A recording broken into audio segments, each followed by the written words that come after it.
Hey, it's Greg here with maritimegardening.com and making a video here of planting my partridgeberries or lingonberries that I got from Whiffle Tree Farm and Nursery. They sent these along. They gave me 6. I'm going to use the word lingonberry, but I use the words interchangeably for these two different things, lingonberry, partridgeberry. They are two different, distinctly different plants, but I guess these are lingonberries. Anyway, so I got these just the other day, and they had to go in the ground at this point in time. I had to do the voiceover format for this video because there was a guy working a huge machine next door, and it was very noisy, and it just happens. And they had to go on the ground because it's the only day where it's going to be sunny. It's going to rain for days and days and days. So only day I could really film it, and you know, didn't want to have them sitting in a box for a week, and also because it was going to rain for days. It's just a good time to get stuff in the ground. So I'm just showing you the general technique for planting something like this, a perennial bush berry. They're pretty low. I don't think these get very high, but perennial bush berry in a no-till, heavy mulch system type garden. I got about 3 inches of just, I guess, random yard waste on top of this bed. I just made this bed very recently. It's a hugelkultur bed, or hugelkultur style bed. I guess for purists they wouldn't say I used the right technique. There's a video on that. I'll put a link to it at the end. Anyway, just make a hole, bury the plant to the depth it was in the pot. Don't go any deeper than that. And then just arrange the mulch back around the plant, and you're done. A little bit of history for those that don't know. I call them partridgeberries. My part of my family's from Newfoundland, and every year around Christmas time we get a jar or two of moose meat and partridgeberries. And the partridgeberry or the lingonberry is, I know they're two separate things, but they're close enough. They're very similar. They're both a cranberry-like berry, very small, kind of reddish. It's kind of a reddish berry, but when you make a jam out of them, they become sort of purple. It's like a purple jam, very tart. So, for those of you that would like, I mean, if you've got that sort of Newfoundland, or they also have this, is very common in the Scandinavian countries. I believe you can buy lingonberry jam at IKEA, believe it or not. It's so Swedish. Anyway, for those of you that crave this sort of thing, you can buy these and grow them yourself. I think the soil requirement is that the soil is slightly acidic. Here in Nova Scotia, Canada, that's no problem. They gave me 3 varieties. One was this Coral lingonberry, and the other was, I don't think I showed the label of this one, but the other one here is this one called a Red Sunset, I think. No. Erntezigen. That sounds pretty Scandinavian. Erntezigen.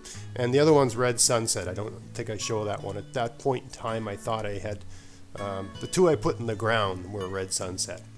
So they gave me 3 varieties. And I think the lingonberry is like blueberry in the sense that you can't have all one kind. You have to have more than one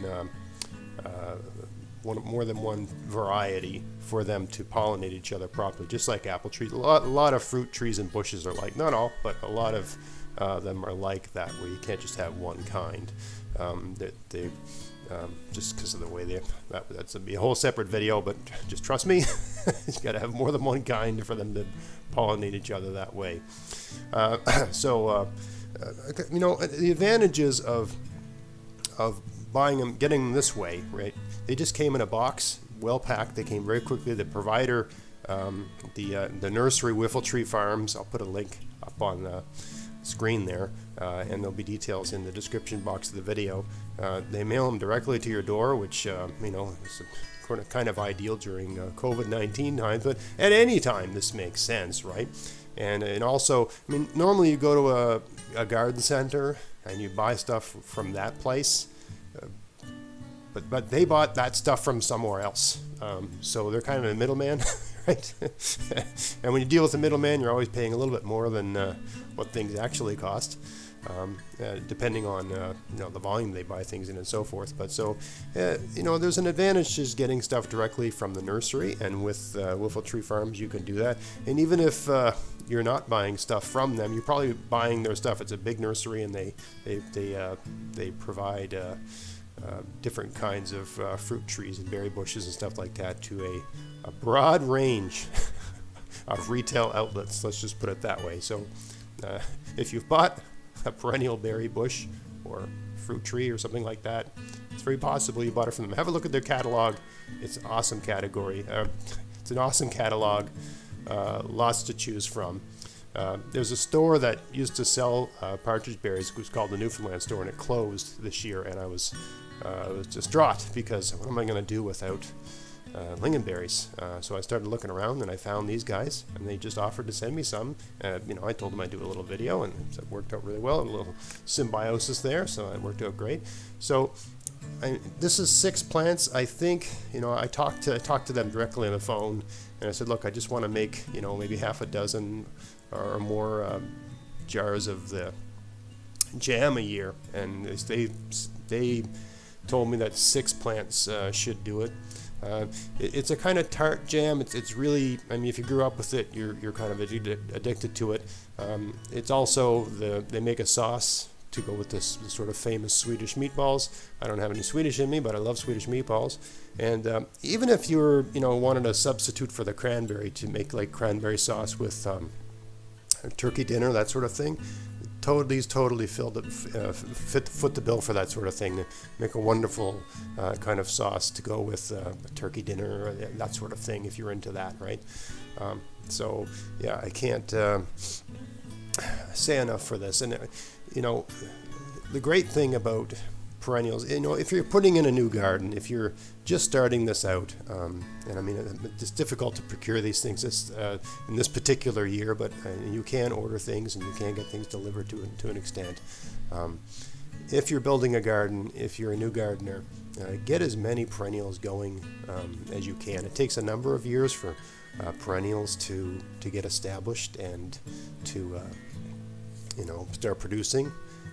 But once they start producing, you're going to start getting that thing and more and more and more for the rest of your life, right? So there's a real advantage to having them growing in your garden, because it's there's an initial upfront cost, but it's all gravy from there on forward, because you're just getting the free food, you're getting the free stuff, right? They pay for themselves relatively quickly over time, especially if it's something you really like. So think about putting in some sort of perennial berry bush. It's totally worth your time, and I don't think you'll be sorry once you get those things established. For that matter, other perennials like asparagus, strawberries, and that sort of thing. All of these things, there's advantages to growing them. So here we go. We got the lingonberries in. I can't wait to start picking my own lingonberries, and I don't have to buy them anymore. Hope you enjoyed the video. We'll catch you next time. Until next time, get out there, get at it, have fun in your garden. Thanks for watching.